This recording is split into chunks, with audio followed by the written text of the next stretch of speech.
अच्छा, हाँ, thank you.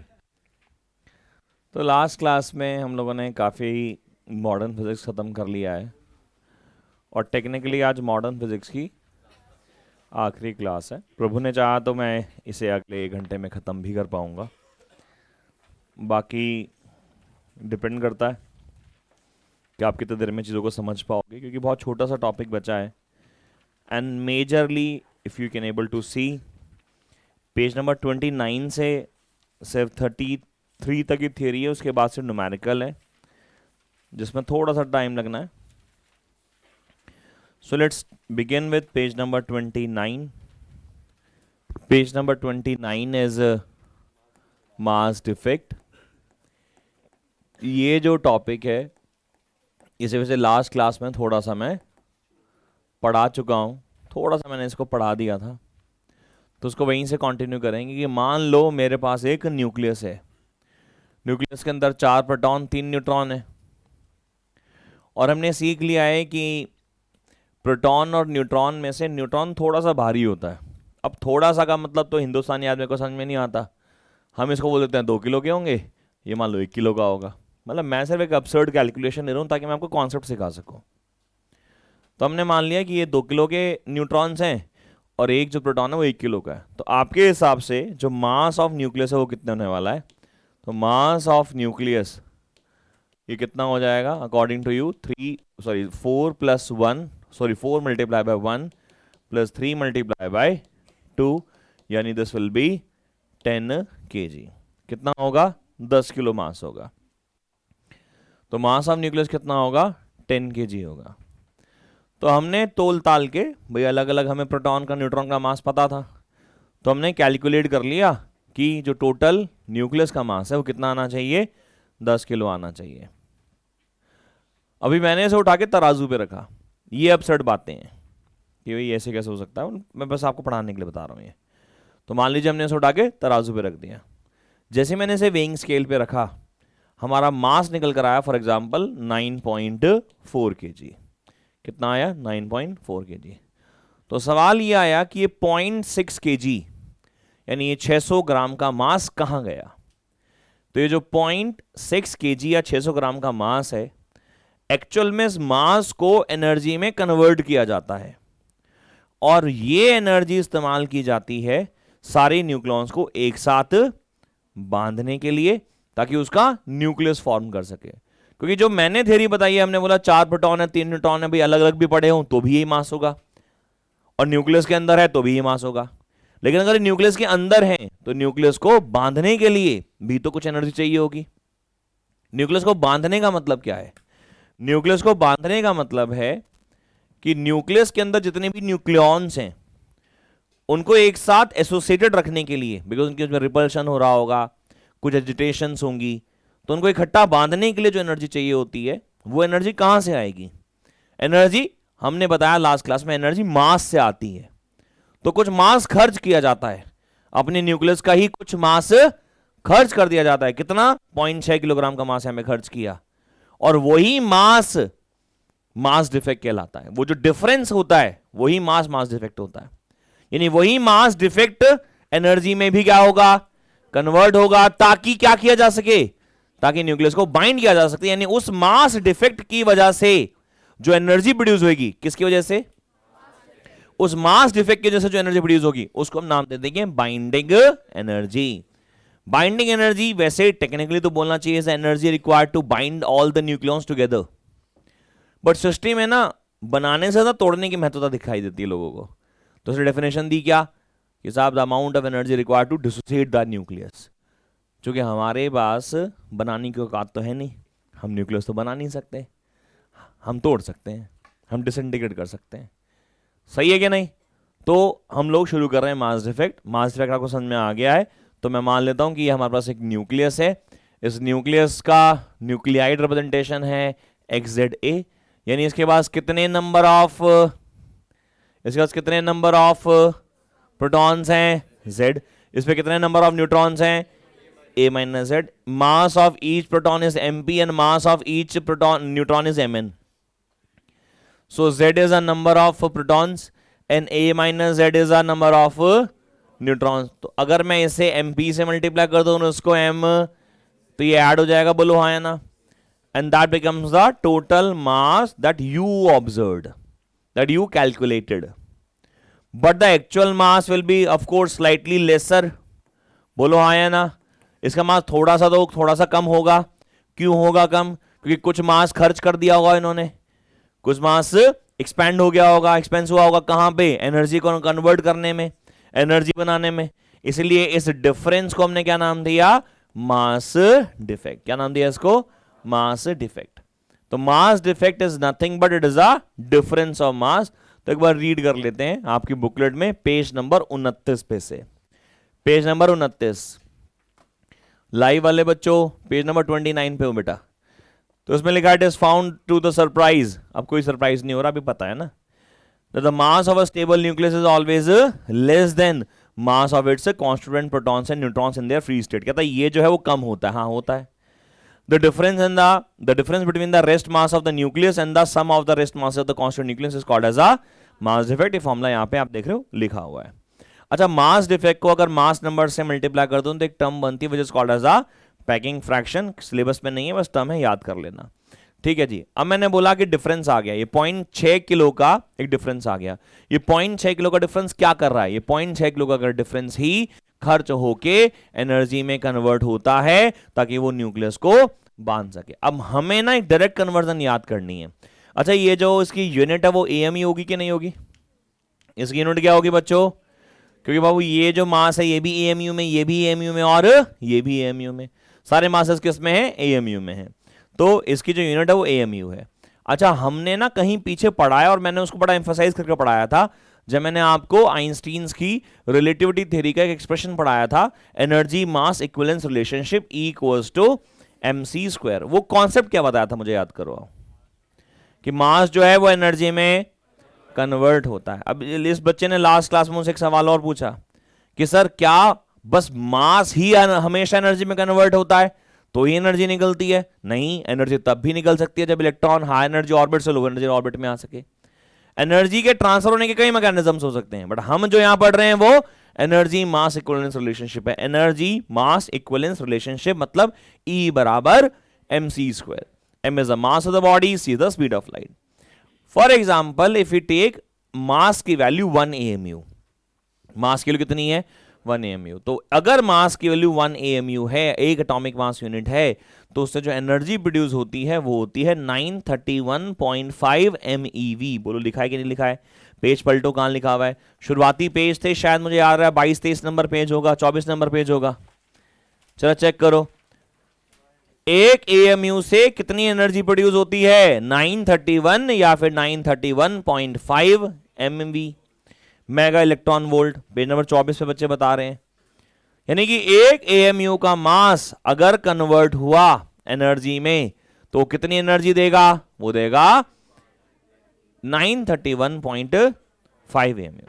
इसका मतलब अगर मैं बोलूं साहब इतना AMU का मास अगर एनर्जी में कन्वर्ट होगा तो उतनी एनर्जी दे देगा, लेकिन क्या ये मास कन्वर्ट होके बाइंडिंग एनर्जी नहीं बना रहा? बोलो तो सही यार, क्या ये मास कन्वर्ट होके क्या बना रहा है? क्योंकि यही मास खर्च होगा तो ही तो एनर्जी बनेगी, और वही एनर्जी तो न्यूक्लियस को बांधेगी, और बांधने वाली एनर्जी को हमने क्या नाम दिया है? Binding energy. यानी अगर मैं इस मास को मल्टीप्लाई कर दूं ZMP plus A minus Z into MN minus of MZA, अगर मैं इसको मल्टीप्लाई कर दूं किससे? अगर मैं इसको मल्टीप्लाई कर दूं 931.5 से, तो ये जो आंसर आया MeV में, ये मेरा क्या आया? ये मेरा आया बाइंडिंग एनर्जी। ये कौन आया मेरा? Binding energy. तो binding energy is nothing but it's the energy obtained from the conversion of that mass defect mass with the 931 multiply करेंगे आंसर आ जाएगा। बात समझ में आती है क्या? ये मेरे बाइंडिंग एनर्जी का डेफिनेशन है। लेकिन मैंने क्या बताया अभी आप लोगों को कि बाइंडिंग एनर्जी को डिफाइन करने के लिए यूजुअली हम टर्मिनोलॉजीज उल्टी इस्तेमाल करते हैं। वैसे टेक्निकली बाइंडिंग एनर्जी का मतलब क्या होना चाहिए? Amount of energy required to bind. ये क्या बोलते हैं? अमाउंट ऑफ एनर्जी टू, क्योंकि जितनी एनर्जी बनाने में लगी होगी उतनी तोड़ने में लग जाएगी, इसलिए हम तोड़ना प्रेफर समझते हैं, क्योंकि हम लोग डिसोसिएशन ही कर रहे होते हैं। सो बाइंडिंग एनर्जी की डेफिनेशन बहुत इंपॉर्टेंट है एग्जाम के लिए, उसकी एक्सप्रेशन भी बहुत इंपॉर्टेंट है। तो मैं आपके साथ रीड करूंगा, पेज नंबर 29 पे सबसे नीचे लिखा हुआ है बाइंडिंग एनर्जी क्या है। It may be defined as, underline करना, energy required to break up, ओहो बड़ा भारी शब्द आ गया सुबह सुबह, ब्रेक अप द न्यूक्लियस, है ना, break up nucleus into its constituent protons and neutrons and to separate them to such a large distance that they may not interact with each other। सही बात है, ब्रेकअप के बाद interaction तो होना ही नहीं चाहिए, उस गली में जाने ही क्यों, है ना। तो ये बड़ा सिंपल सा नियम आप लोगों ने सीखा सुबह सुबह। अगला आ रहा है जी, the concept the rest mass of nucleus is less than the sum of rest mass of constituent nucleons. वो बोल रहा है कि भैया ये मास कम होता है, ये मास ज्यादा होता है, कैसे पता, वो बता तो दिया क्या, कि कुछ मास खर्च हुआ होगा, तो वो अंग्रेजी में बस लिखा हुआ है, तो पढ़ लेते हैं कैसे लिखा हुआ है। इट एक्सप्लेन और कैन बी अंडरस्टूड एज, अगली लाइन सबसे ऊपर वाली अंडरलाइन करना, कि some amount of energy is required to bind the nucleus और all nucleons and this energy, ये लाइन बड़ी इंपॉर्टेंट है, and this energy is on the account of mass defect, कि ये जो मास आया, ये जो मास आया, ये डिफरेंस जो आया, इसी से वो एनर्जी बनती है। और चूंकि कवायद तो सिंपली यही है कि हमारा जो मास है उसको सी से मल्टीप्लाई कर दो, अल्टीमेटली बेटा देखो ऐसा है, ये जो फॉर्मूला बनाया ना बाइंडिंग एनर्जी का formula, delta m equal to m c square, आपकी बुक में ये बना हुआ है। अच्छा मैं आपको ये बता रहा था, मैंने आपको फॉर्मूला ये बताया, मैंने आपको फॉर्मूला इसलिए बताया क्योंकि मैं एएमयू में मास ले रहा था। आपके बुक में जो एक्सप्रेशन लिखा हुआ है, जैसे कि ये वाला, यहां पे मास केजी में लिखा हुआ है, तो बस ध्यान रखना भाई, अगर मास केजी में हो, जो कि कभी भी होगा नहीं, हमेशा, अरे बताओगे कि 2 प्रोटॉन जो है 4-4 किलो के हैं, आलू थोड़े ना लेके आ रहे हो भाई, समझ रहे हो कि नहीं। तो एएमयू में होगा, तो आपके लिए तो एक्सप्रेशन हमेशा यही लगने वाला है, बट जेनरिक एक्सप्रेशन है, मतलब कंफ्यूजन ना हो तो एक जगह लिख भी सकते हैं हम लोग, क्या लिख सकते हैं कि अगर डेल्टा एम एएमयू में है, अगर डेल्टा एम क्या है, एएमयू में है, तो बाइंडिंग एनर्जी का फॉर्मूला क्या आएगा, डेल्टा एम इंटू 931.5 MeV, और अगर हमारा डेल्टा एम किलोग्राम में है तो बाइंडिंग एनर्जी कितना आएगा, ये आएगा डेल्टा एम इंटू सी स्क्वायर, आंसर आ जाएगा जूल में। ये तो वैसे गलत है, नहीं आता क्योंकि किलोग्राम में तो होता ही नहीं कभी, बट ये आपको याद रखना है, ठीक है ना। ये बुकलेट में लिखा हुआ भी जरा चेक करो, है ना, लिखा हुआ है बेटा, तो ये पॉइंट जो है आपको याद रखना, उसे डब्बे में डाल लीजिए। और जी साहब यहाँ आपका बाइंडिंग एनर्जी का कॉन्सेप्ट खत्म होता है। अब बाइंडिंग एनर्जी पर न्यूक्लियॉन को समझते हैं। बाइंडिंग एनर्जी क्या है, amount of energy required to dissociate, देखो वो असेंबल मत बोलना, ठीक है ना, एग्जामिनर को भी मत बोलना क्योंकि डेफिनेशन होती नहीं है ऐसी, फिर वो तुम्हें बोल देगा हाँ चलो फिर न्यूक्लियस बांध कर दिखाओ, तो कह रहा साहब न्यूक्लियस तो नहीं बना सकते, तो डेफिनेशन क्यों दे रहे हो। तो amount of energy required to dissociate the nucleons far apart so that to have a breakup between them and so that they will never meet again on Facebook, Instagram or sorry तो बह गया, हाँ, never interact with each other, very good। तो वो जो है वो हमेशा दूर दूर हो जाएं। लेकिन क्या हो, बेहतर देखो कितना हो, क्या हो कि एक न्यूक्लियॉन को बाहर निकाल लो, मान लो 2 न्यूक्लियॉन है, 3 न्यूक्लियॉन है, 4 न्यूक्लियॉन है, 5 न्यूक्लियॉन है, 20 न्यूक्लियॉन है न्यूक्लियस के अंदर, इतने होते हैं भाई सब। तो अगर मान लो जिनमें से एक न्यूक्लियॉन बाहर निकाल लिया और एक न्यूक्लियॉन को बाहर निकालने की एनर्जी मुझे मिल गई पर न्यूक्लियॉन की, तो जितने हैं मुझे उनकी मिल गई भाई। अगर मान लीजिए मुझे मिल जाए amount of energy required to dissociate और टू रिमूव 1 न्यूक्लियॉन, और मुझे एक की एनर्जी मिल गई एक न्यूक्लियॉन निकालने की, तो कितने न्यूक्लियॉन मल्टीप्लाई करो उतनी एनर्जी होगी टोटल, बोलो हाँ। इसीलिए बाइंडिंग एनर्जी से भी ज्यादा बाइंडिंग एनर्जी पर न्यूक्लियॉन की इंपॉर्टेंस है। तो पहले पढ़ा हमने बाइंडिंग एनर्जी, अब पढ़ रहे हैं अगला टर्म क्या है, बाइंडिंग एनर्जी पर न्यूक्लियॉन। कितने नंबर ऑफ न्यूक्लियॉन्स होते हैं बच्चों, ए नंबर ऑफ न्यूक्लियॉन्स होते हैं, हाँ मास नंबर। तो अगर मैं बाइंडिंग एनर्जी को किससे डिवाइड कर दूं, ए से, तो क्या मिलेगा, बाइंडिंग एनर्जी पर न्यूक्लियॉन। पर न्यूक्लियॉन के लिए क्या लिखते हैं हम लोग, बी पे बार लगा देते हैं। But what is the definition, binding energy per nucleon is the amount of energy required to destroy to remove 1 to extract 1 nucleon. समझ में आ रहा है क्या। और एक न्यूक्लियॉन का मिल जाएगा तो सबका निकल जाएगा। बोलो, पढ़ो, पेज नंबर कौन सा है, 30। पढ़ो, binding energy per nucleon is an average energy required to extract one nucleon from the nucleus and it is obtained by dividing binding energy of the nucleus by its mass number. अच्छा, binding energy का एक symbol और भी है, इसे EB बोलते हैं, EB, binding energy, उल्टा पढ़ो, और बाइंडिंग एनर्जी पर न्यूक्लियन को बोलते हैं ईबीएन, बाइंडिंग एनर्जी पर न्यूक्लियन। तो एन स्लैश एन लगाते हैं, बट हाँ ये होता है। यूनिट की बात कर लेना, बाइंडिंग एनर्जी पर न्यूक्लियन क्या होगा, एमएवी पर न्यूक्लियन, ऐसे लिखा जाता है, एमएवी पर न्यूक्लियन। वहां पे लिखा नहीं है, प्लीज वहां पे लिख लीजिएगा, एमएवी पर न्यूक्लियन। ये लाइव क्लास पे किसी को कोई डाउट हो तो बताइएगा प्लीज।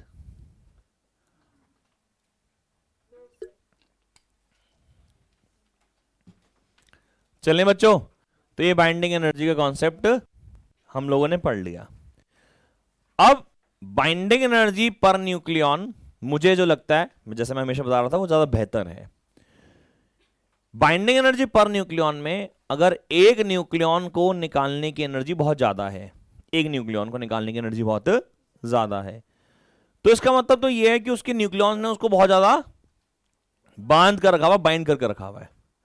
और कोई एक और न्यूक्लियस है, उसकी बाइंडिंग एनर्जी पर न्यूक्लियन बहुत कम है, वो झट से ऐसे निकाल लेते हैं न्यूक्लियन, यानी उस केस में न्यूक्लियन जो है वो बहुत कम बंधे हुए हैं। तुम्हें क्या लगता है कौन सा न्यूक्लियस ज्यादा स्टेबल है, जिसने ज्यादा बांध रखा होगा, यानी जिसकी बाइंडिंग एनर्जी पर न्यूक्लियन ज्यादा, वो ज्यादा स्टेबल न्यूक्लियाई होगा। इसीलिए बाइंडिंग एनर्जी और बाइंडिंग एनर्जी पर न्यूक्लियन में से, बाइंडिंग एनर्जी और बाइंडिंग एनर्जी पर न्यूक्लियन में से binding energy per nucleon is more important, not better, it is more important. Why important? Because जिसका बाइंडिंग एनर्जी पर न्यूक्लियन ज्यादा, उसकी stability ज्यादा, because in that case amount of energy required to extract every nucleon will be greater, that will be more of course. So we'll write a note on page number 30 that binding energy per nucleon is more important. Binding energy per nucleon is more important. Binding energy per nucleon is more important. Binding energy per nucleon is more important. Then binding energy as gives the measure of stability, as gives the measure of stability, as gives the measure of stability।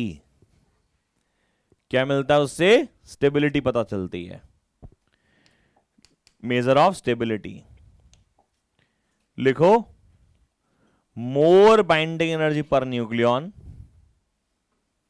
more binding energy per nucleon means more stability.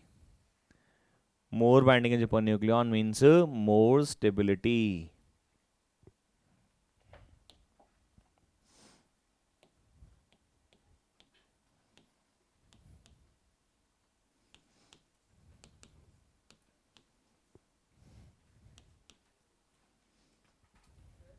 जी बेटा,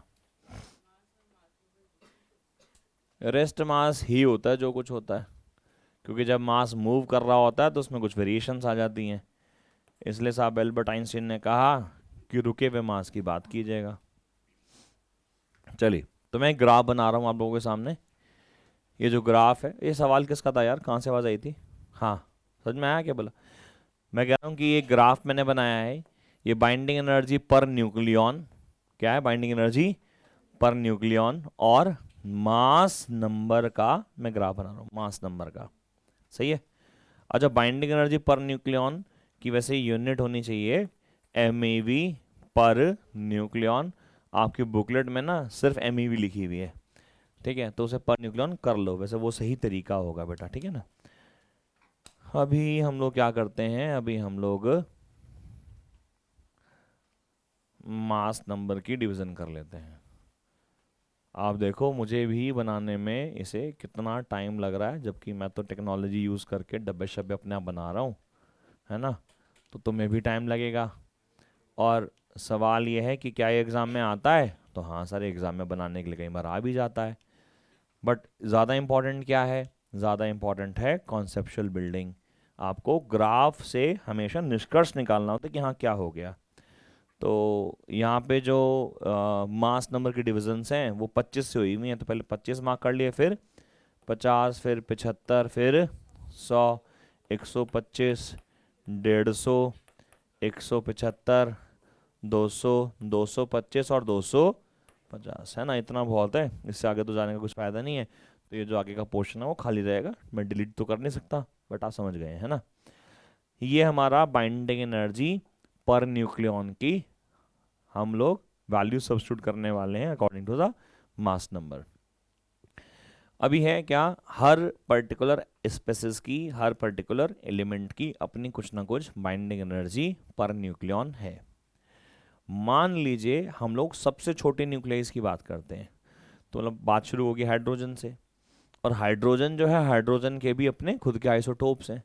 तो हम लोग यहाँ पे deuterium और tritium की भी बात करने वाले, प्रोटियम की तो बात करेंगे H11 की, लेकिन उससे हम लोग पहले एक ड्यूट्रियम की बात कर लेते हैं। तो कहीं अगर आप ध्यान से देखो, मुझे देख के वैल्यूज बताना सिर्फ ना, ध्यान से देखो H2 जो बनाया हुआ है वो एक वो एक के आसपास कहीं है, देखो यहाँ पे कहीं, यहाँ पे कहीं है, और नीचे बना लो, और नीचे बना लेता हूँ, यहाँ कहीं बना लेता हूँ, ये H2 सही है क्या, सही है। ट्रीटियम अगर बनाओ तो कहीं यहाँ कहीं बनाया हुआ, देखो H3। फिर हीलियम को देखो, एकदम 6 से भी ऊपर कहीं जाके टाप गया है, बोलो ना यार। थोड़ा सा आगे बना लेता हूँ इसको, थोड़ा सा आगे भी कर लेता हूँ, तो क्या हो गया He4, सही है क्या। फिर लिथियम देखो थोड़ा सा नीचे आया हुआ है, 6 से थोड़ा सा। अच्छा सुनो ज़रा, यहीं से शुरुआत करते हैं।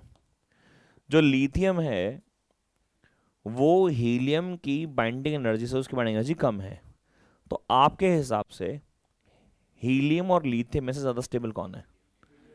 आपको समझ में आ गया, because more binding energy per nucleon, more is the stability. Very good. उसके बाद देखो कार्बन बनाया हुआ है, कार्बन है, कार्बन कहाँ है, इसे थोड़ा सा पहले कर लेता हूँ, यहाँ पे एल आई यहाँ पे 6 हो गया, यहाँ पे हो गया कहाँ, यहाँ 8 के कहीं पास में, कार्बन C612 है ना, सही है क्या, बोलो।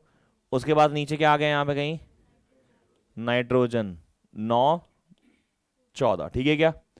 उसके बाद क्या आया, ऑक्सीजन यहाँ पे कहीं, बोलो ना, ऑक्सीजन 16, और ऑक्सीजन का एक आइसोटोप और मार्क किया हुआ होगा नीचे देखो, ऑक्सीजन 18, सही है क्या। उसके बाद बनाया हुआ है सल्फर, यहां कहीं बनाया हुआ देखो, बोलो, यहां बना रखा है कहीं सल्फर, सल्फर 32, सही है क्या। उसके बाद देखो क्या आयरन बनाया हुआ है, आयरन, आयरन 56 होता तो यहाँ कहीं होगा, यहाँ कहीं बना दिया आयरन 56, सही है। चलो पहले इतना ग्राफ प्लॉट कर लेते हैं। ग्राफ प्लॉट करने का नियम क्या है, पॉइंट्स को मिलाते चलो, ग्राफ बन गया। देखो ये आपस में मिलाया ऐसे, ये ऐसे मिलाया, ऐसे ऐसे ऐसे ऐसे ऐसे ऐसे एंड ऐसे, बोलो सही है क्या, ग्राफ समझ में आ रहा है क्या, सही है। आयरन के बाद देखो मोलिब्डेनम बना रखा है, मोलिब्डेनम क्या 100 होता है, तो 100 से यहाँ पकड़ लिया, थोड़ा सा देखो आयरन से नीचे आ रहा है ग्राफ, है क्या। मोलिब्डेनम का कितना आ गया, MO 100, सही है क्या। ओके अगले पे आओ, आयोडीन 127 होता है क्या, तो 125 से थोड़ा सा आगे कहीं बना लूँ, तो कहाँ बना दूँ, यहाँ कहीं बना दूँ, नहीं गलत बना, यहाँ कहीं बनेगा है ना, सही है क्या। आयोडीन 127, सही है। अगला क्या बनाया हुआ है देखो, टंगस्टन 184, तो ये रहा 200, यहाँ कहीं बना लेता हूँ, यहाँ कहीं मार्क कर दूँ, 8 से कम है उसकी एनर्जी क्या, ठीक है, तो यहाँ कहीं ड्रॉ कर देता हूँ 174, यहाँ कहीं ड्रॉ कर देता हूँ, टंगस्टन 184, सही है। अगला कौन बनाया हुआ है, एक्टिनाइट क्या है 197, तो यहाँ कहीं ड्रॉ कर देता हूँ 197, सही है क्या, AN 197। अगला क्या है बेटा, यूरेनियम, यूरेनियम 238 मार्क किया हुआ है क्या, 238 यूरेनियम कहीं यहाँ मार्क किया हुआ है, चलो कहीं यहाँ रख लेते हैं, यूरेनियम 238, चलो ज्वाइन करें इन लोगों, इन सबको ज्वाइन करते हैं, मोलिब्डेनम, फिर आयोडीन, फिर tungsten 9 and then uranium, that's it. ये ग्राफ जो है वेस्ट हो गया हमारा, बट मैं इसे डिलीट नहीं कर सकता है ना, यहां तक ग्राफ आ गया, ये ग्राफ है। देखो इस ग्राफ की हेल्प से कुछ कुछ बातें तो बिल्कुल सामने साफ आ गई। जैसे helium is more stable as compare to its neighbour lithium, हाँ या ना। ऑक्सीजन 16 और ऑक्सीजन 18, ऑक्सीजन 16 और ऑक्सीजन 18 दोनों ही एक ही एलिमेंट है, दो एलिमेंट के दो आइसोटोप्स हैं, जिनमें से ज्यादा स्टेबल कौन? Oxygen 16। Iron is the most stable element of the periodic table है, यस और नो? कैसे कह सकते हो आज के बाद तुम ये बात? आपने ये बात पॉइंट पहले भी पढ़ा है क्या? The most stable element of the periodic table कौन है? नहीं पढ़ा, आज तक नहीं पढ़ा, नहीं पढ़ा। The most stable element of the periodic table is what? Iron, and the reason is why? Because of its highest amount of binding energy per nucleon. अगर आप आयरन में से न्यूक्लियन को निकालने की कोशिश करोगे ना, हर न्यूक्लियन को निकालने के लिए 8.75 इंटू, मतलब 8.75 बोलता हूं, मेगा इलेक्ट्रॉन वोल्ट बोल देता हूं, तो 8.75 mega electron volt per nucleon की एनर्जी लगेगी हर एक न्यूक्लियन को निकालने के लिए। तो it's a very high amount. बात समझ में आ रही है कुछ कुछ के? सही है। अब हम ना इसी ग्राफ को इन सबको डिकोड करेंगे। शुरू करें? ग्राफ समझ में आ गया? हाउ टू प्लॉट, 2-3 बार प्रैक्टिस करोगे, वैल्यूज याद करोगे, एक आधा कोई कम भी रह जाएगा चलेगा। जैसे फॉर एग्जांपल कभी तुमने टंगस्टन की जगह मोलिब्डेनम के बाद सीधा टंगस्टन में ड्रॉ कर दिया, चलेगा, ऐसा कोई मारा मारी नहीं है। कोई बीच में रह गया तो चलेगा, बट हाँ 3 किंग्स दिखाने हैं आपको, बस याद रखना। चलिए, just imagine this is what? Deuterium H12 technically, है ना? क्या है ये? H12। सो थोड़ा सा मैं ग्राफ को साइड कर देता हूं और ग्राफ के बारे में थोड़ी सी बातें और पढ़ते हैं। Just understand this. मान लो कि हम बात कर रहे हैं H12 की। अगर H12 में H12 मिला दें तो He24 बनेगा। इक्वेशन पहले बात समझ में आई कि नहीं आई है? H12 ड्यूट्रियम ड्यूट्रियम हीलियम बनाता है, सही है। इमेजिन करो आपने 2 ड्यूट्रम्स को कंबाइन कर दिया। इस कंबाइन करने की प्रोसेस को आप लोग फ्यूजन बोलते हो। क्या बोलते हो? मालूम है सर? तोड़ने की प्रोसेस को हम लोग फ्यूजन बोलते हैं। मान लीजिए आपने इस ड्यूट्रियम को इस ड्यूट्रियम से जोड़ दिया तो क्या बना? हीलियम बना। अगर आप हीलियम और ड्यूट्रियम की स्टेट में देखो, डिफरेंस बहुत ज्यादा है। यानी यहां पे बहुत ज्यादा बाइंडिंग एनर्जी पर न्यूक्लियन है और यहां पे बाइंडिंग एनर्जी पर न्यूक्लियन बहुत, यानी जब आप 2 प्रोटॉन 2 ड्यूट्रॉन्स को आपस में कंबाइन करके एक हीलियम बनाते हो तो आपका जो रिजल्टेंट प्रोडक्ट होता है उसकी बाइंडिंग एनर्जी पर न्यूक्लियन बहुत, यानी कि आप ज्यादा स्टेबल हो जाते हो। और स्टेबिलिटी का बड़ा सिंपल सा नियम है, एनर्जी बाहर निकलती है तो आप ज्यादा स्टेबल महसूस करते हो। इसीलिए इस प्रोसेस को हमने एक्सोथर्मिक रिएक्शन का नाम दिया। Why it is called as exothermic? Because हमें पता है कि यार ये दोनों लेस स्टेबल थे, इससे क्या हो गया? मोर स्टेबल हो गया। मोर स्टेबल क्यों हो गया? क्योंकि हीलियम का बाइंडिंग एनर्जी पर न्यूक्लियन बहुत ज्यादा है। स्टेबिलिटी बढ़ना, स्टेबिलिटी बढ़ने का बड़ा सिंपल सा नियम है, अगर कोई स्टेबल हो रहा है यानी वो एनर्जी को रिलीज कर रहा है, वो एक्सोथर्मिक रिएक्शन कर रहा है। इसीलिए हम बोल सकते हैं कि nuclear fusion is a exothermic reaction. आज से पहले ये भी कभी नहीं पढ़ा था कि सब जो फ्यूजन होती है ना, ये तो पढ़ा था कि फ्यूजन होता जुड़ना, फ्यूजन होता टूटना, और टूटने के टाइम पे भी बहुत सारी एनर्जी निकलती है। पढ़ा है कि नहीं पढ़ा है? जुड़ने के टाइम पे बहुत सारी एनर्जी निकलती है, बट आज पता चल रहा कि हाँ यार टेक्निकली तो ठीक ही कह रहे हो, because binding energy per nucleon gives what? Measure of stability. Deuterons की स्टेबिलिटी कम थी, कंबाइन हो गए, हीलियम बन गया, अल्फा पार्टिकल बन गया, हीलियम बन गया। हीलियम की बाइंडिंग एनर्जी पर न्यूक्लियन बहुत ज्यादा है, यानी ज्यादा स्टेबल हो गया। ज्यादा स्टेबल हो गया यानी कि एनर्जी रिलीज कर दी होगी। इसीलिए nuclear fusion is a exothermic reaction. बात समझ में आ रही है क्या? Now just analyse this curve also. ये सारे ना गरीब लोग हैं, यहां से सारे गरीब है। देखो आप देख रहे हो क्या? H2, H3, lithium, helium. यहां से एक फैक्ट और भी निकल कर आ रहा है कि ये जो आप जगह देख रहे हो ना, ये रोहिणी है बेसिकली। यहां पे गरीब और अमीर सारे एक साथ रहते हैं। देखो ना, रोहिणी पीतमपुरा टाइप। हीलियम के साथ लिथियम भी है, हीलियम अमीर है, लिथियम गरीब है। ये तो बिल्कुल ही गरीब है, समझ रहे हो क्या? कार्बन नाइट्रोजन आपस में अमीर गरीब है। ऐसा होता है ना, पड़ोस वाला बहुत पैसे वाला होता है, जिसकी अरे मेरे देख के हम बड़े चल रहे होते हैं कि हमारे सारे गरीब हैं, सारे गरीब हैं। मजाक कर रहा है पागल। तू तो अमीर है यार, ऐसी बात मत बोल। हाँ, कट्टे में लेके आते हैं पापा पैसे रोज। गिन नहीं, रात पहले गिन नहीं थे? अच्छा, यार नहीं गिन पाए। तो कार्बन नाइट्रोजन में से बोलो स्टेबल ज्यादा कौन? ऑक्सीजन 16, ऑक्सीजन 18 तो एक ही घर के दो भाई हैं। आइसोटोप एक ही मां के दो बेटे, लेकिन साहब उनमें से ऑक्सीजन 16 स्टेबल है, अनस्टेबल है। आयरन तो मोस्ट स्टेबल है। अच्छा, ये जो अगर आप रीजन देख रहे हो ना, ये वाला मैं रीजन दिखाता हूं आपको। ये रीजन साउथ दिल्ली है बेटा, साउथ दिल्ली बिया, वो वाला टाइप। ये साउथ दिल्ली रीजन है। The most stable elements of the periodic table. मतलब अगर आप यहां सल्फर से थोड़ा सा आगे जाओ तो सल्फर से लेके आयरन, मोलिब्डेनम, आयोडीन सारे क्या हैं? पैसे वाले लोग हैं। बहुत ही पैसा वाला, अंधा पैसा। समझ रहे हो क्या? मतलब अगर हमारा मेड भी अगर सब्जी लेने जा रही है तो कम से कम वो टैगुन में जा रही है, ठीक है ना, फॉक्सवैगन में जा रही है। इतना पैसा है। तुम तो चलोगे खैर पोर्शे से चलोगे ना, फिर लैंड क्रूजर से नहीं, हमर से। कहते इतना पैसा है, मैं तो साइकिल ले जाऊं अपनी। ये हमारा सारा क्या है? हाई जोन है ना, देखो हाई एनर्जी जोन है साउथ दिल्ली यार। अच्छा इमेजिन करो ये यूरेनियम है, इज आल्सो हाई स्टेबल। इसकी अपनी अलग ही औकात है, देख रहे हो, रेडियो एक्टिव हूं, सब खत्म कर दूंगा टाइप, ऐसे इसे एटीट्यूड में होता है ये। यूरेनियम 238 है। इमेजिन करो, थोड़ा सा रफ कैलकुलेशन करने के लिए यूरेनियम 240 ले लेता हूं, 240। तो मान लीजिए यूरेनियम 240 है। लेट सपोज ये ब्रेकअप हुआ है, तो ब्रेक हुआ तो एक्स और वाई में टूट गया, इमेजिन करो। और हमने सिंपलिसिटी ऑफ कैलकुलेशन के लिए बोला कि ये दो 120 वालों में टूट गया। हो सकता है 118, 122 ऐसे कुछ हो सकता था, बट मैंने थोड़ा रफ ले लिया, 100 या फिर 200 ऐसे ले लिया। मैंने बोला एक्स और वाई में टूट गया।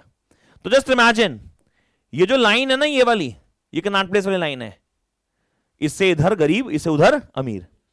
तो यूरेनियम थोड़ा सा गरीबी में था, लेकिन जैसे वो टूटा वो 120 वालों में टूट गया। वो पड़ गया कौन से रेंज में? साउथ दिल्ली वाली रेंज में। यानी कि जैसे यूरेनियम टूटता है, वो जो प्रोड्यूस करता है वो स्टेबल जोन में आ गए, और स्टेबल जोन में आते ही उनकी बाइंडिंग एनर्जी पर न्यूक्लियन, भाई यूरेनियम से तो बढ़ी गई ना, बाइंडिंग एनर्जी पर न्यूक्लियन बढ़ गई, और बढ़ गई तो स्टेबल हो गए, एनर्जी रिलीज किया, यानी ये भी एक प्रकार की। तो why nuclear fusion, why nuclear fusion here is exothermic reaction, you can see here, because जो रेडियो एक्टिव डिसइंटीग्रेशन हुआ उसकी वजह से जो डॉटर न्यूक्लियाइज बनी एक्स और वाई, वो larger binding energy per nucleon के रेंज में है।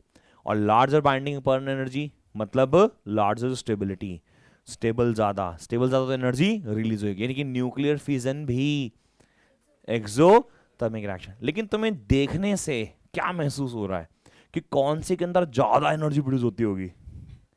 ज्यादा, मतलब बहुत ज्यादा हो रही है फ्यूजन में। ऑफ कोर्स सन के अंदर कौन सी रिएक्शन हो रही है मालूम है? फ्यूजन हो रही है। वहां पे हाई टेम्परेचर और हाई प्रेशर भी मेंटेन्ड है, क्योंकि देखो दो हीलियम्स को पास लाना बहुत मुश्किल है। फ्यूजन की सबसे बड़ी प्रॉब्लम यह है कि फ्यूजन कराने के लिए दो न्यूक्लियस को आपस में क्या कराना है?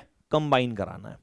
भाई हाइड्रोजन मतलब ड्यूट्रॉन मिलके हीलियम बनाना है, तो under a high temperature and pressure condition they will combine. और रेडियो एक्टिव डीके कराना बहुत आसान होता है। कैसे? रेडियो एक्टिव डीके कराने के लिए आपको रेडियो एक्टिव न्यूक्लियाई को अनस्टेबल करना है, और अनस्टेबल करने के लिए याद करो लास्ट क्लास में बोला था क्या फेंक के मारो? न्यूट्रॉन फेंक के मार दो, वो अनस्टेबल हो जाएगा। खैर होल सोल मुद्दा ये है कि जो हमारा न्यूक्लियर फ्यूजन है और हमारा न्यूक्लियर फ्यूजन है, दोनों ही एक्सोथर्मिक रिएक्शंस हैं, दोनों में ही हीट रिलीज होती है। वो हमने अभी प्रूव कर दिया। तो एग्जाम में क्या आता है कि from the binding energy graph what you get information about the nuclear fusion and nuclear fusion. तो न्यूक्लियर फ्यूजन और न्यूक्लियर फ्यूजन में दोनों में ही एनर्जी रिलीज होती है, दोनों एक्सोथर्मिक रिएक्शंस होती हैं। और क्या इन्फॉर्मेशन मिली आपको बाइंडिंग एनर्जी ग्राफ से? हमें ये मिली कि साहब वो जो ये जो हमारा पीरियोडिक टेबल में है, हमारे जो छोटे न्यूक्लियस होते हैं, कौन से होते हैं? छोटे न्यूक्लियस जो होते हैं वो अपने नेबरिंग एटम से या नेबरिंग एलिमेंट से थोड़े से ज्यादा स्टेबल्स होते हैं। That can be shown by these peaks and the most stable element of the periodic table. Sir वो तो सर क्या होता है? आयरन होता है। ठीक है, तो इन सारी इन्फॉर्मेशंस को मैंने आपके बुकलेट के पेज नंबर 31 और पेज नंबर 32 पे पिरोया है। तो अपन साथ साथ सारी पढ़ते हैं और जहाँ जहाँ इंपॉर्टेंट लाइन लगेगी वो लिखेंगे, क्योंकि एग्जाम में पूरा ग्राफ एक्सप्लेन करने के लिए आता है। एक सवाल लेते हैं पहले, इनका बहुत तेज आ रहा है इनको। हाँ, सन में फ्यूजन हो रहा है, कैसे नहीं है, उसमें हो रहा है, मतलब उसके लिए क्या कंडीशन चाहिए? फ्यूजन में हीट रिलीज होती है। ओके, तो मैं भी बोल रहा हूँ कि सन के ऊपर या सन में फ्यूजन नहीं होती, फ्यूजन होती है। आपने शायद पहले नहीं पढ़ा कभी भी है, किसी और को पता है क्या? सन के अंदर जो रिएक्शन हो रही है वो कौन सी हो रही है? फ्यूजन हो रही है। हाइड्रोजन हाइड्रोजन बन के हीलियम बनता है, वहां पे फ्यूजन नहीं हो रही। अतः एनर्जी का सोर्स, यार इमेजिन करो ना, सन एक ऐसा सोर्स है जो कभी धोखा नहीं दे रहा हमें। हम ही चादर ओढ़कर बैठ जाते हैं स्मोक की, कि दिल्ली वालों कि धुआं ओढ़ लिया है तो सन की रेज नहीं आ रही, वरना सन कभी नहीं भूल रहा। सन पे न्यूक्लियर फ्यूजन ही होती है, फ्यूजन नहीं हो रही। टेम्परेचर जो कि बहुत ज़्यादा हो गया है वहाँ पे, तो हाई प्रेशर और हाई टेम्परेचर वहाँ पे मिल जाता है, तो दो न्यूट्रॉन्स आपस में कंबाइन होकर हीलियम बना रहे हैं। थोड़ा पढ़ो उसके बारे में। तुम कह रहे हो कि वहाँ पे फ्यूजन होनी चाहिए, हीट रिलीज हो रही है, क्योंकि बार बार ये बोल रहा हूँ फ्यूजन में भी क्या होती है, बस। तो पहले तो ये ठीक करो ना दिमाग में। हमें ये पता था कि फ्यूजन में हीट रिलीज होती है, सबको पता था। यूरेनियम टूटता है, बैरियम में, क्रिप्टॉन में 3 न्यूट्रॉन्स और निकलते हैं और एनर्जी निकलती है। लेकिन ये भी तो याद करो कि फ्यूजन में भी ऐसा ही होता है। फ्यूजन में भी दो पीरियोडिक टेबल्स के least stable element, these are least stable elements, combine होकर क्या बना रहे हैं? स्टेबल एलिमेंट बना रहे हैं। स्टेबल बन रहे हैं तो मतलब फ्यूजन, सॉरी फ्यूजन, फ्यूजन हो रही है। बाइंडिंग से न्यूक्लियॉन क्या कर रही है? बढ़ रही है। स्टेबल होगा कि नहीं होगा? डेफिनेटली होगा। तो दिमाग से निकाल दो। कई लोगों को तो ये लगता था कि फ्यूजन के अंदर एनर्जी जाती है, फ्यूजन में एनर्जी बाहर निकलती है। मतलब एक को लगता था एक्सोथर्मिक, एक लगता था एंडोथर्मिक। एंडोथर्मिक समझते हो ना, हीट एब्जॉर्ब करने वाला। नहीं, फ्यूजन और फ्यूजन दोनों ही एक्सोथर्मिक रिएक्शंस हैं। दैट्स इट, सिंपल ही तो है। पढ़े, पेज नंबर कौन सा है? 31। पढ़िए, the binding energy curve release the following important features. The binding energy per nucleon of a small and the light nuclei like a hydrogen, neutron, or tritium. In the range of 2 to 20, there are well-defined maximas and minima. Maximas are for helium, carbon, oxygen, solar, indicating higher stability with respect to their neighboring ones. The minima correspond to the low stability occurs for the lithium and boron and the nitrogen. The curve has a broad maxima close to 8.5 mega electron volt per nucleon in the mass number range to 40 to 120 and it is a peak of 8. This value is important, ठीक है ना? तो क्योंकि जब facts के साथ answer लिखते हो तो बहुत अच्छा लगता है। Iron 26. The mass number increases further. The binding energy shows a gradual decrease and drops to 7.6 mega electron volt for uranium. This is how you need to represent the graph and explain it properly. कर पाएंगे? Okay, the two important phenomena that this graph is explaining is a nuclear fusion and nuclear fission. तो page number 32 पे सबसे ऊपर लिखा है nuclear fission. देखा, the binding energy of per nucleon is smaller for a heavy nuclei than the middle ones. That the heavier nuclei are less stable. When heavier nuclei, underline करना, when heavier nuclei, underline करना, when heavier nuclei splits into lighter nuclei, the binding energy per nucleon changes from a lower value to higher value. Greater binding energy per nucleon of the product results in the liberation of energy, hence energy release in nuclear fission. That is, it is a exothermic reaction. You can also write off your own. Nuclear fission में क्या लिखा है? The binding energy per nucleon is small for a light nuclei and they are less stable. Underline करना यहाँ से. So when two light nuclei combine, when two light nuclei combine to form a heavier nuclei, तो दो छोटे छोटे जुड़कर क्या बनाते हैं? एक, वही बोल रहा है ना, दो छोटे छोटे जुड़ के क्या बनाते हैं? एक बड़ा बनाता है। Then the binding energy per nucleon increases and results in the release of energy. Hence there is a energy release in the nuclear fission. I hope it is clear, सही है। So this is about the binding energy. Okay जी, बातों बातों में हमने यहाँ पे काफ़ी बार नाम पढ़ लिया है हमने काफ़ी बार नाम पढ़ लिया स्टेबिलिटी का, हमने बात नाम पढ़ लिया कि साहब वो अल्फा पार्टिकल निकल जाता है रेडियो एक्टिविटी में या बीटा पार्टिकल निकल जाता है, तो मैं उसी के बारे में आपको थोड़ा सा बता रहा हूँ। जो बच्चों रेडियो एक्टिव मटीरियल होता है ना, रेडियो एक्टिव, उसका जब डिसइंटीग्रेशन होता है, क्या होता है? डिसइंटीग्रेशन। अच्छा, मैं इस सवाल को पूछूंगा, आपने मेरे ख्याल से केमिस्ट्री में कहीं पे केमिकल काइनेटिक्स एक चैप्टर रहा है या डिलीट हो गया? उसमें रेडियो एक्टिविटी डिके पढ़ा होगा, तो उसमें आपने हाफ लाइफ भी पढ़ा होगा, उसमें आपने मीन लाइफ भी पढ़ा होगा। तो जब आपने पढ़ा तो मुझे बताइए सबसे पहला नाम रेडियो एक्टिविटी की स्टडी के लिए किसका लिया गया?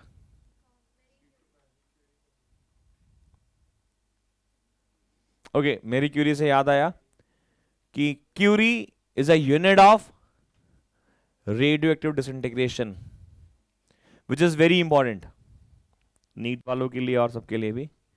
बट जो पहला नाम, जो फर्स्ट नाम, जो पहला नाम, या फिर हम जैसे मैं अभी लास्ट क्लास में ओपन लेक्चर में भी पढ़ा रहा था कि फोटो इलेक्ट्रिक इफेक्ट का जनक कौन है? Photo electric effect, Heinrich hertz. आज से पहले किसका नाम लिया करते थे? आइंस्टीन का। और आप देखोगे आइंस्टीन का सबसे लास्ट और लेटेस्ट कंट्रीब्यूशन है, ऑल्दो उनकी कैलकुलेशन के बेसिस पे ही हमने अब आपको शुरुआत कर रहा था ना फोटो इलेक्ट्रिक इफेक्ट कि कुछ लाइट आएगी, कुछ से वो बाहर निकल जाएगा, कुछ से चलना शुरू होगा, हम बोलते तो नहीं की बात है, बट डिस्कवरी तो उनके नाम पे नहीं है। डिस्कवरी किसके नाम पे? हेनरी हर्ट्ज के नाम पे।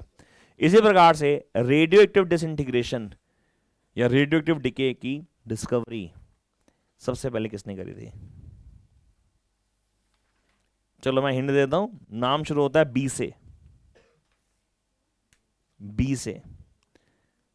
बेनजीर भुट्टो। कौन सा नाम ले रही है? क्या बोल रही है? कुछ भी बोल रही है। बेनजीर तूने क्या बोला था वैसे? बेनी? नहीं नहीं नहीं नहीं नहीं नहीं नहीं। हाँ, साइंटिस्ट की बात कर रहे हैं।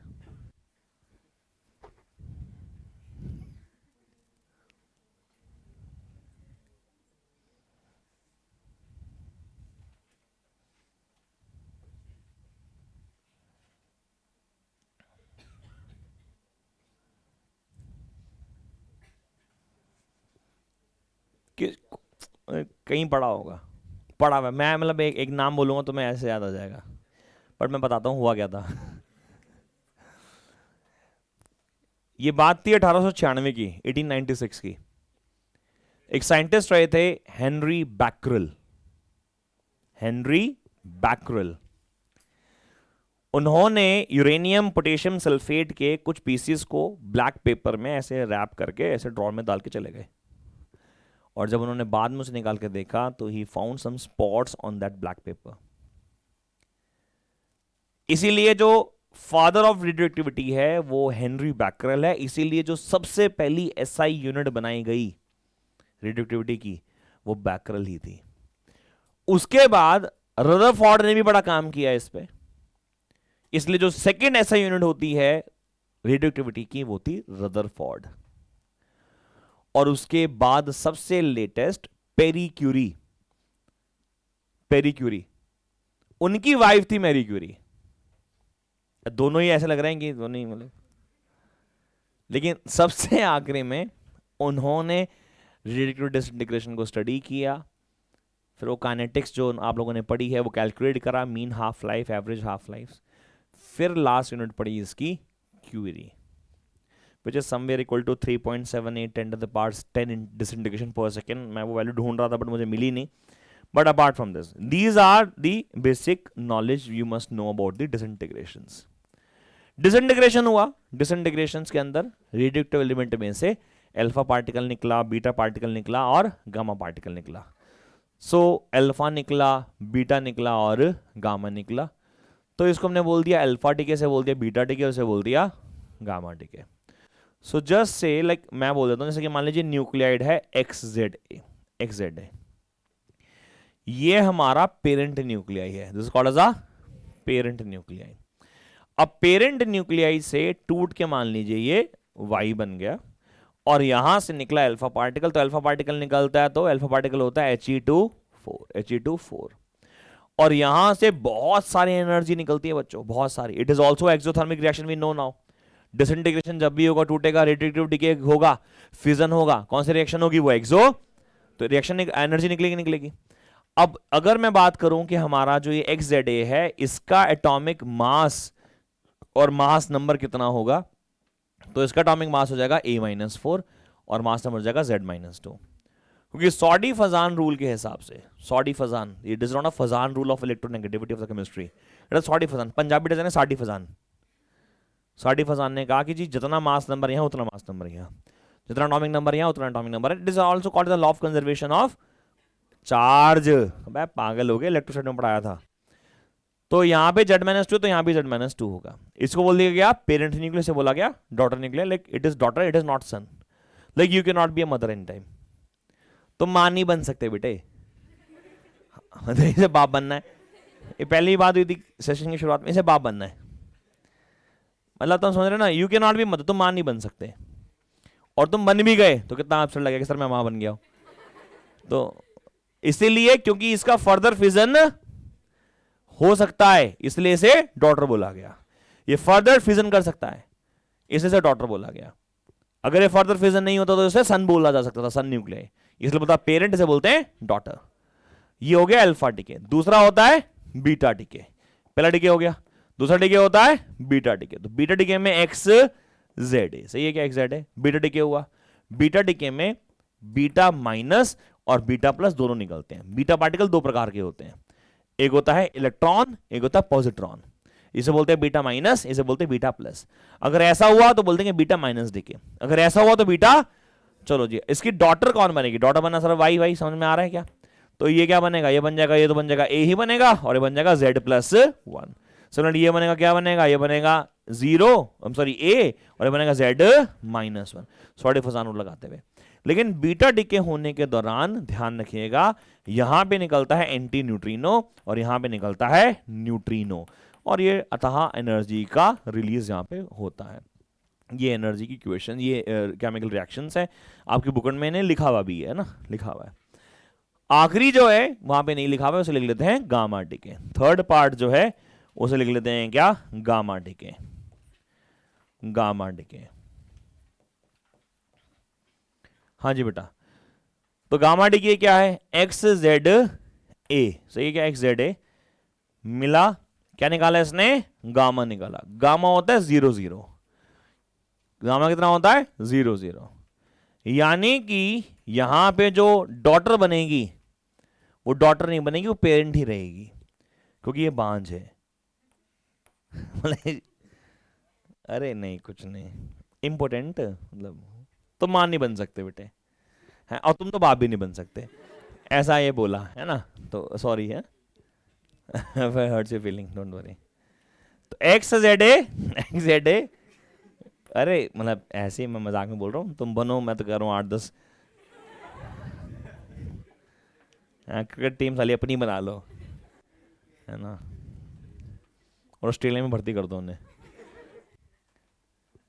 कहते आज से 30 साल बाद जब क्रिकेट दोबारा खेलेंगे फिर हराएंगे तुम्हें। ठीक है जी। तो भैया देखो जरा ध्यान लगाओ, ये ZA पे मैंने स्टार लगा दिया, इसे बोल दिया हमने higher energetic nuclei, higher energetic, और ये क्या हो गया? लोअर। रीजन है क्या? एनर्जी रिलीज हो गई, तो एक्साइटेड से ये ग्राउंड स्टेट पे आ गया, है ना, ऐसे बोल सकते हैं ना। तो एक्साइटेड स्टेट में है ये किस में? अपनी एक्साइटेड स्टेट में, और किस में आ गया? अपनी ग्राउंड स्टेट में। बस ये आपको पढ़ना है। देखो मैं आपको बता दूं, में से एनसीईआरटी ने 4 लाइनें 5 लाइनें लिख रखी हैं। अभी मैं थोड़ा सा और रिव्यू कर लूं, उसके अकॉर्डिंगली मैं इस पर रिएक्शन बेस्ड क्वेश्चन करवाऊंगा। वैसे कोई मुश्किल काम नहीं है। जैसे एग्जांपल के तौर पे मैं आपको बताऊं कि बीटा डीके का एक एग्जांपल दिया हुआ है कि फास्फोरस 1532 का क्या हुआ? बीटा माइनस डीके हुआ। चलो बताओ बेटा, अगर बीटा माइनस डीके हुआ तो वहां पे वो बनने वाला जो 14 का है, नहीं नहीं नहीं सॉरी 16 का है, 16 सल्फर का होता है, बोलो यार।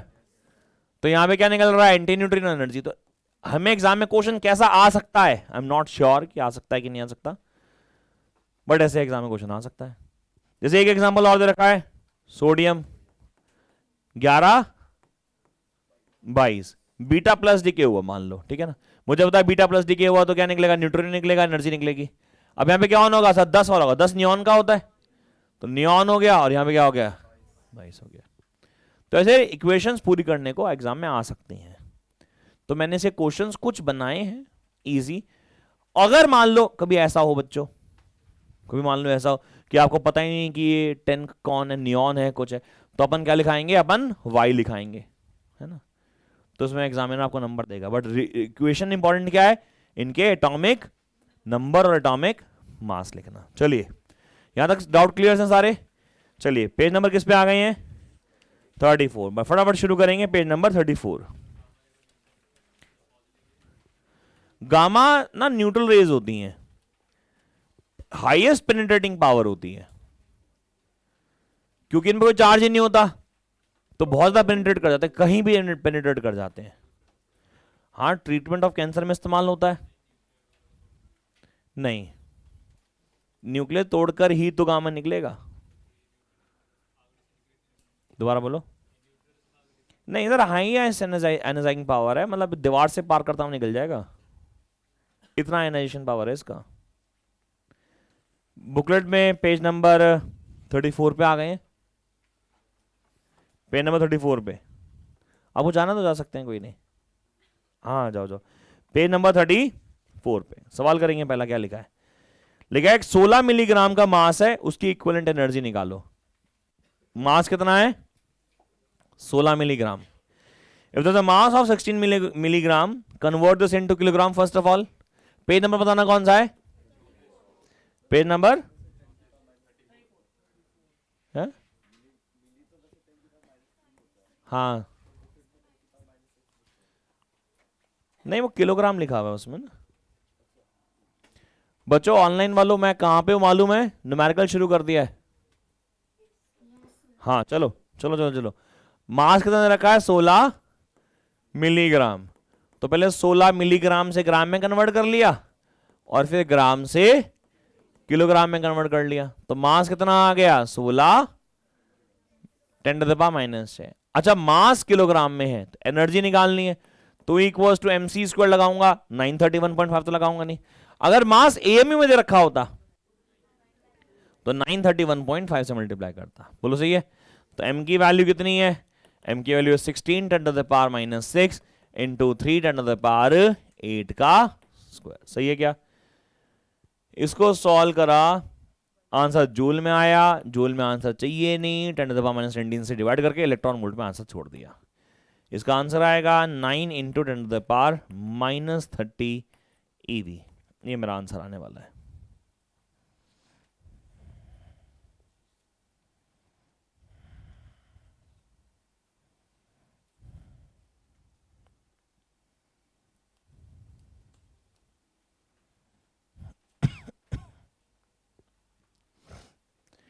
पेज नंबर 34 पे ही एक और सवाल है, क्वेश्चन नंबर 2 लिखा था, nuclear radii of PB208, PB यानी कि लेड 208 जो है वह है 8.874 फर्मी मीटर। हमें कैल्शियम 44 का रेडियस निकालना है। हाँ ये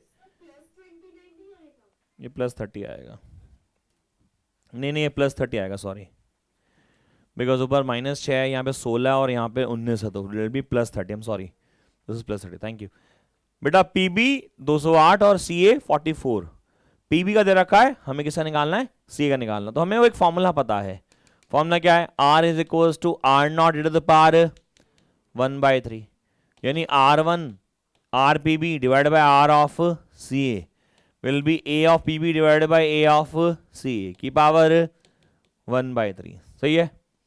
R of PB कितना है, 8.874 फर्मी मीटर में ही छोड़ना आंसर, ठीक है ना। तो आर ऑफ सी आ गया इक्वल्स टू, ये कितना आ गया 208 डिवाइडेड बाय 44 की पावर 1/3। देखो कैलकुलेशन बहुत डिफिकल्ट है, एग्जाम में ऐसी नहीं आने वाली। कैलकुलेशन एग्जाम में कौन सा आने वाली है जो आपको शॉर्टेस्ट क्यूब रूट आपको याद होगा उससे आ जाएगी। खैर आर सी की जो वैल्यू है रेडियस ऑफ कैल्शियम वो आपकी बुक में लिखा हुआ है 5.286। तो आपको एग्जाम में ऐसा क्वेश्चन नहीं आएगा कि पूरा मैथ्स के ऊपर बेस्ड ही हो। 11th में ऐसा बहुत करते हैं वैसे कि 11th में तो यही दे देंगे और बोलेंगे कि तुम करके दिखाओ, पहले तुम करके दिखाओ पहले। तो फिजिक्स का पेपर है, मैथ्स का थोड़ी ना है। चलिए अगला सवाल ले लेते हैं, पेज नंबर 35। पेज नंबर 35 शुरू करें, शुरू करें। सवाल पढ़ो क्या लिखा, calculate the binding energy of, okay, alpha particle is what, helium, which is He2 4। Mass of alpha, mass of proton यानी एमपी दे रखा कितना 1.007825 AMU। मास ऑफ न्यूट्रॉन दे रखा है 1.008665 AMU। जरा चेक करके बताओ न्यूट्रॉन भारी है क्या। और मास ऑफ हीलियम न्यूक्लियस दे रखा है कितना 4.002800 AMU। और एक एमयू किसके बराबर दे रखा है उसने 931। तो 931.5 भी मतलब कहने का मतलब ये है, सही है। अब सुनो बेटा, हीलियम जो है इसके पास कितने न्यूट्रॉन्स और कितने प्रोटॉन्स हैं, 2 न्यूट्रॉन्स और 2 प्रोटॉन्स। हमें बाइंडिंग एनर्जी निकालना है, बाइंडिंग एनर्जी के लिए सबसे पहले क्या निकालना पड़ेगा, मास इफेक्ट। ये फिर सीधा लिख लेता हूँ ना, बाइंडिंग एनर्जी का formula EB is equal to, ये लिख लेता हूँ 2 times of mass of proton plus 2 times of mass of neutrons minus of mass of helium. बोलो हाँ या ना। ये तुम्हारा मास इफेक्ट आ गया, मल्टीप्लाई पे क्या कर दूंगा 931, हाँ या ना।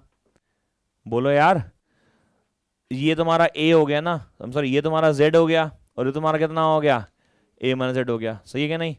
कितना आ गया 2 multiply by 1.007825 plus 2 multiply by 1.008665 minus of 4.002800 multiply by 931। एक बच्चे ने मुझसे एक बार पूछा इतना रफ कर ही क्यों रहे हो, इसे 1 ले लो, इसे 1 ले लो, तो साले 4 ले ले, फिर आंसर 0 आ जाएगा और आखिर में तो 0 ही मिलेगा। नहीं समझे तो मेरी बात, बच्चे कहना सर 1 ले लो, अगर मैं इसे 1 ले लूँ तो 2 हो जाएगा, ये भी 2 हो जाएगा, और ये 4 ले लो तो 4 - 4 हो जाएगा 0, 0 मिल जाएगा तुम्हें। नहीं ले वही, फिर वही बात ये कर दी तूने, वही वाली बात। कौन सी अप्रोक्सीमेशन नहीं लेनी, क्योंकि मास डिफेक्ट होता ही बहुत छोटा है। अब छोटे के अंदर जो है इग्नोर नहीं कर सकते, बात ये तो प्रॉब्लम है ना। बहुत बड़ी कैलकुलेशन हो तो इग्नोर कर दो, भाई तुम्हारे अकाउंट में लाख 2 लाख करोड़ रुपए पड़ा है 50 रुपए का कैश बैक आया तो तुम्हें क्या ही फर्क पड़ेगा, है ना। और तुम्हारे अकाउंट में 4 रुपए पड़े हैं, है ना, वो मैसेज भेज रहा है बैंक वाला कि इनसफिशिएंट बैलेंस, तो भैया वो तुम्हें 5 रुपए से भी फर्क पड़ेगा। तो पॉइंट ये है कि कैलकुलेशन पूरी करनी पड़ेगी, और कोई खास कैलकुलेशन तो दिख नहीं रही लगो। 5 दूनी 10, 2 दूनी 4 1 5, 8 दूनी 16, 7 दूनी 14 15, ये बनेगा क्या माइनस ऑफ 5 दूनी 10, 6 दूनी 12 13, 14 दूनी 12 13, 8 दूनी 16 17, हाँ प्लस ही लिखा है यार, तुम ध्यान नहीं दे रहे हो क्लास में बिल्कुल भी। मल्टीप्लाई चेक कर लेना कि मैंने गलत कर दिया भावुकता में, ऐड तो कर ही लेता हूँ, चलो छोड़ो। तो बहुत बोल रहा साले।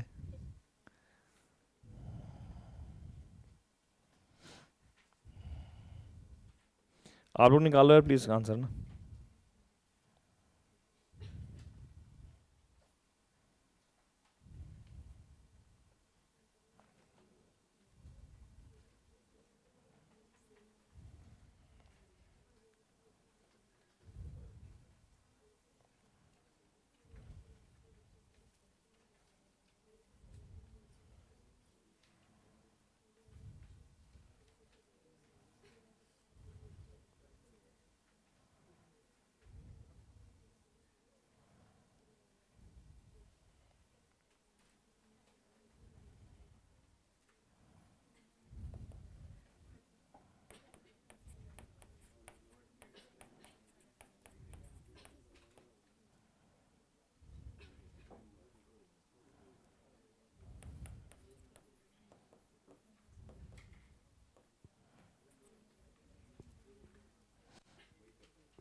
देखो आप ऐसे नहीं बोल सकते कि सर अननेसेसरी कैलकुलेशन इतनी बड़ी क्यों है। अब बड़ी है तो है क्योंकि छोटी कैलकुलेशन है, मेजर करने में वैल्यू तो टाइम तो लगेगा। बहुत बढ़िया, ठीक है ना। तो अगर आपको इसी क्वेश्चन में मैं बोल दूं कि एक काम करो, बाइंडिंग एनर्जी पर न्यूक्लियन भी निकाल दो, तो अभी क्वेश्चन में मांगा नहीं बट फिर भी निकाल दो। बाइंडिंग एनर्जी,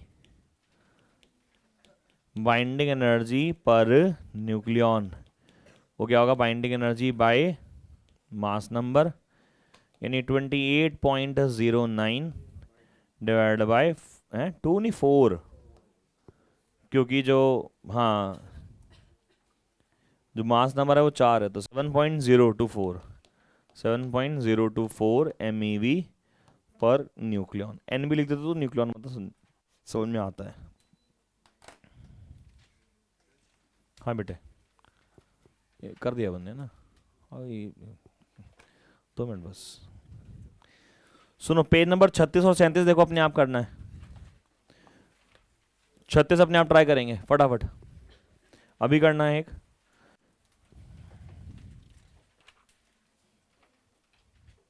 मैं कह रहा हूँ 38 भी अपने आप करना है।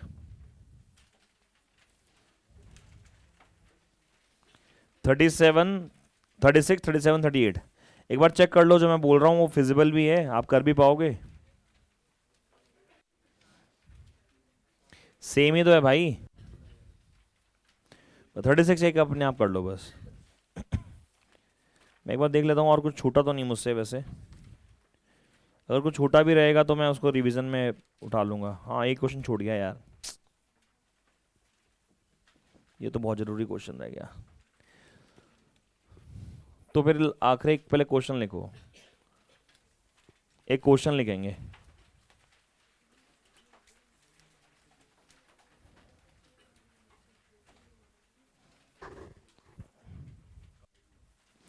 आखिरी में कहीं जगह खाली होगी बेटा, पेज नंबर 40 पे लिख लो, 40 इज सफिशिएंट। सुनो, वो एक कॉन्सेप्ट तो बता दिया बट पीछे कई सालों में एक क्वेश्चन बार बार रिपीट हुआ है। क्वेश्चन पहला पूछा हुआ है what is mean by binding energy per nucleon, पता है, ये सबको आता है। फिर एक क्वेश्चन दे रखा है the binding energy of deuteron is 1.25 MeV per nucleon and the binding energy per nucleon for alpha particle is 7.2 MeV per nucleon। तो 1.25 और 7.2 कहता है which is more stable. You got my point, simple है। दूसरा question ये लिखना है,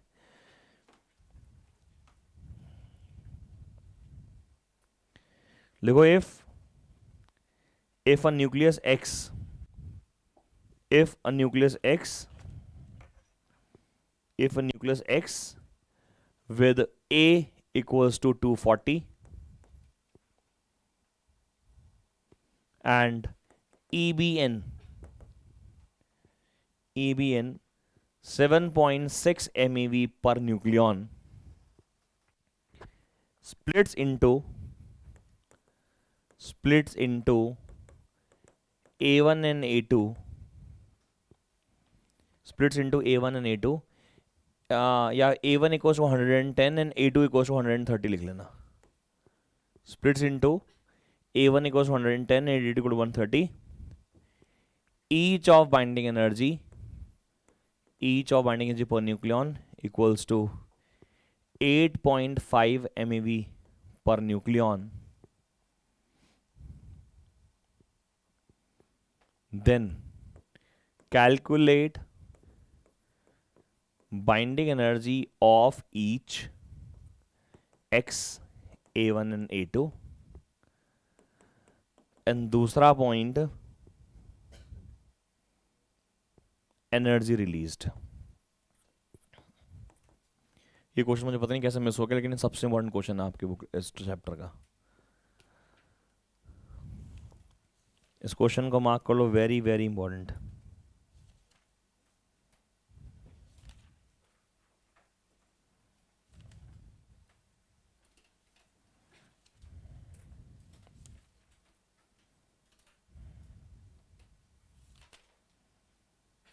हाँ भैया बताना। टेक्निकली ये है कि एक जो है एक्स जिसका मास नंबर ए है, जिसकी लिए रखी है कितनी 240, वो ब्रेक हुआ A1 A2 में, तो let me call this to be Y and Z, proper language तो वाई और जेड होनी चाहिए थी वैसे, जिसका A1 दे रखा है 110 और जिसका A2 दे रखा है 130 और उसमें बहुत सारी एनर्जी रिलीज होगी। यार ये न्यूक्लियर फिजन है, ये न्यूक्लियर क्या है, फिजन है।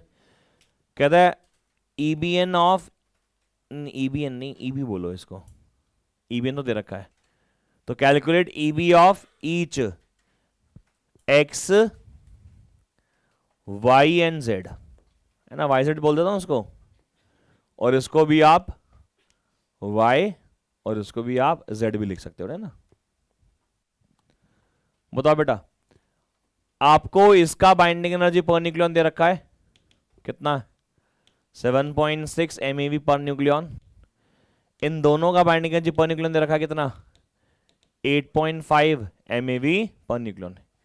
एक बात बताओ, बाइंडिंग एनर्जी पर न्यूक्लियन यहां से यहां बढ़ गया है, बोलो हाँ, एनर्जी बढ़ी है, सेलुलरिटी बढ़ी होगी, एनर्जी तो रिलीज हुई है। सबसे पहले क्या निकालने का बोला, EB ऑफ ईच। सबसे पहले EB ऑफ x निकाला, EB ऑफ x कैसे निकलेगा, EB ऑफ x निकलेगा EBN of x multiply by cross multiply x है, ठीक है, मल्टीप्लाई बाय क्या, multiply by its mass number which is equal to 240। बोलो हाँ या ना।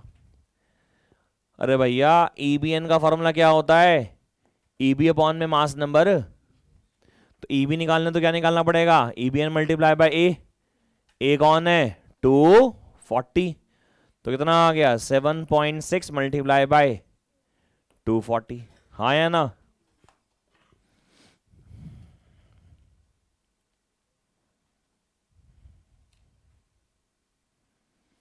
ये आता है 1824 mega electron volt. Okay, now EB of y which is EBN of y multiply by 110, कितना आएगा 8.5 मल्टीप्लाई बाय 110। बेटा मुझसे क्वेश्चन मिस हो गया, ये क्वेश्चन बुकलेट में होना चाहिए था, ये one of the most important questions में से एक है। EB of Z, EBN of Z multiply by 130,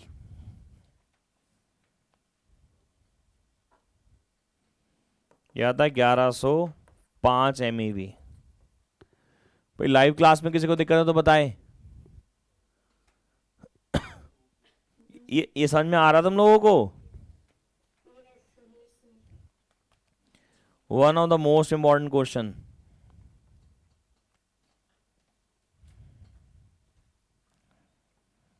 हाँ बच्चों बताओ, लास्ट पार्ट क्या है, एनर्जी रिलीज्ड, ये एनर्जी रिलीज्ड। एक बात बताओ, एनर्जी रिलीज कैसे निकालता, यहां एनर्जी कम थी या एनर्जी ज्यादा थी, तो जो ज्यादा है वो निकल गई है, जो ज्यादा है वो, तो कैसे निकालूं बताओ, माइनस कर दो, तो क्या होगा बोलो, second part energy released, energy released, बोलो कितना होगा एनर्जी रिलीज्ड, एनर्जी रिलीज हो गया binding energy, binding energy of y plus binding energy of z minus of binding energy of x, this will be what, amount of energy released. तो कितना आया बोलो, 935 plus 105 minus of 1824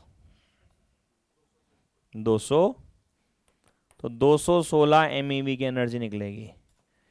क्या आप MeV से joule में जा सकते हो, कैसे जाओगे बताना, 1.6 10 to the power -13 minus, because MeV है ना, तो मेगा का 10 to the power 6 भी चल रहा होगा पहले से ही, -19 होता है वैसे, तो +6 इसका हो जाएगा, तो -13 से मल्टीप्लाई करना पड़ेगा। अच्छा पेज नंबर 39 भी छोड़ा है, वो भी पढ़ लो एक बार, वो तो सेम ही क्वेश्चन है। Obtain binding energy of iron और बिस्मिथ, फिर निकाल निकोल के बाद में उन्होंने बोला बताओ which nucleus has a greater binding energy per nucleon. फिर ये भी पूछ सकता है क्या कि कौन ज्यादा स्टेबल है। हम लोग रिवीजन में कुछ क्वेश्चंस और करेंगे which is based on this topic. Of course इससे थोड़ा सा और आगे जाना चाहिए हम लोगों को, बट यहाँ पे हमारा मॉडर्न फिजिक्स ख़त्म होता है। मॉडर्न फिजिक्स में मैंने शायद 5 लेक्चर्स लिए हैं टोटल करके, इंक्लूडिंग टुडेज लेक्चर, जो कि भी बहुत ज़्यादा बड़ा नहीं हुआ, वो 1 सवा घंटे का ही रहा है आज का लेक्चर। पहला लेक्चर मैंने ओपन लेक्चर लिया था। पहले इंश्योर करें कि आपने वो लेक्चर लिया हुआ हो। वो यार 1 मिनट रुक जाओ प्लीज़, है ना। वो 3 से 4 घंटे का डुअल नेचर का लेक्चर था। उसके बाद एक और लेक्चर लिया 3 से 4 घंटे, 3 घंटे का ही था शायद वो भी, उसमें डुअल के ही न्यूमेरिकल्स कराए थे। सेकंड लेक्चर वो हो गया। थर्ड लेक्चर हो गया जिसमें मैंने एटम शुरू करवाया और न्यूक्लियाई जो है वो ख़त्म कराने लग रहा था। फिर अगली क्लास मैंने न्यूक्लियाई के ली, जो कि मैंने 2 घंटे की ली थी, और न्यूक्लियाई आज पूरा ख़त्म हो गया है, जिसमें मैंने बाइंडिंग एनर्जी ख़त्म किया जो आज 1 सवा घंटे की। तो मेरे ख्याल से 4 से 5 लेक्चर्स टोटल हैं आए हैं, और अगर आप पूरे कैलकुलेट करोगे तो 11 से 12 घंटे के कंटेंट मैंने पढ़ा दिया है। बट खुशी की बात जो सबसे इंपॉर्टेंट है वो ये है बच्चों कि हम लोगों ने इन पिछले बीते 10 तारीख को हमारा ओपन लेक्चर शायद हुआ था, अगर आपको याद हो, 10 तारीख को ओपन लेक्चर हुआ था अगर आपको याद हो, और आज जो है गत सिर्फ 19 तारीख हुई है, जो कि 9 दिन हम लोगों ने निकालने हैं। बट इन 9 दिनों में हमने कम से कम 12 से 13 नंबर का सिलेबस कर लिया है, जो कि एक्चुअल में बहुत बड़ी अचीवमेंट है। इसका मतलब जो चीज़ इतनी जल्दी पढ़ाई जा सकती है उसे स्कोर करना भी उतना ही आसान होता भी रहा होगा। इसलिए जिस बच्चे ने मॉडर्न फिजिक्स, सेमीकंडक्टर हम लोग अगले वीक में शुरू कर रहे हैं, जो आपकी जो अगली जो क्लास होगी will be based on semiconductor. Modern हमारा खत्म हो गया है, जो आगे पढ़ेंगे फिर हम लोग। अच्छा, आपको सेमीकंडक्टर का बुकलेट मिला हुआ होगा ज़रूर, तो आप बुकलेट लेके आओगे। हाँ, आप बुकलेट लेके आओगे। I will start with the semiconductor, और हो सकता है उसमें कुछ मुझे रिकॉर्डेड क्लास भी देनी पड़े। कोशिश करूँगा कि रिकॉर्डेड ना ही पढ़ाऊँ, है ना, कोशिश करूँगा कि ना ही पढ़ाऊँ, लेकिन अगर रहेगी तो मैं दे दूंगा। एक पोलराइजेशन का लेक्चर आएगा, मैं कल रिकॉर्ड नहीं कर पाया और आज तो बिल्कुल नहीं कर पाऊँगा। हाँ हाँ, नहीं नहीं, आज मेरी एनिवर्सरी है शादी की। हाँ, बेबी हैं, मैच तो मैं देख ही नहीं सकता। बीवी को मैच ज़्यादा पसंद ही नहीं है, उसी की ज़िंदगी वैसी। जो मेरे साथ जोड़ेगा उसका क्या हाल होगा। You people are a part of me ना ओनली, तभी मैं लगा के रख देता हूँ। तो मेरे साथ रहता होगा उसका कितना बुरा हाल होता होगा। खैर मैं उसको बड़ी, इसलिए मैं उसको बड़ा प्यार करता हूँ कि वो इतना झेलती है मुझे। खैर, तो आज तो मैं रिकॉर्ड नहीं कर रहा हूँ, कल मैं करूँगा। और कल मैं क्लास के लिए भी आऊँगा, तो आपकी A1 बैच की जो क्लास है वो आपके रेगुलर टाइमिंग्स पे ही है। तो A1 के बैच में मिलेंगे, देन A2 के बैच में, देन A3 के बैच में रेगुलरली मिलेंगे। और अब तैयारी करना शुरू करो। सेमीकंडक्टर रह गया है लास्ट का, बस सेमीकंडक्टर रह गया दीदी, बस लास्ट का। आप समझो मतलब काफ़ी कुछ हो गया।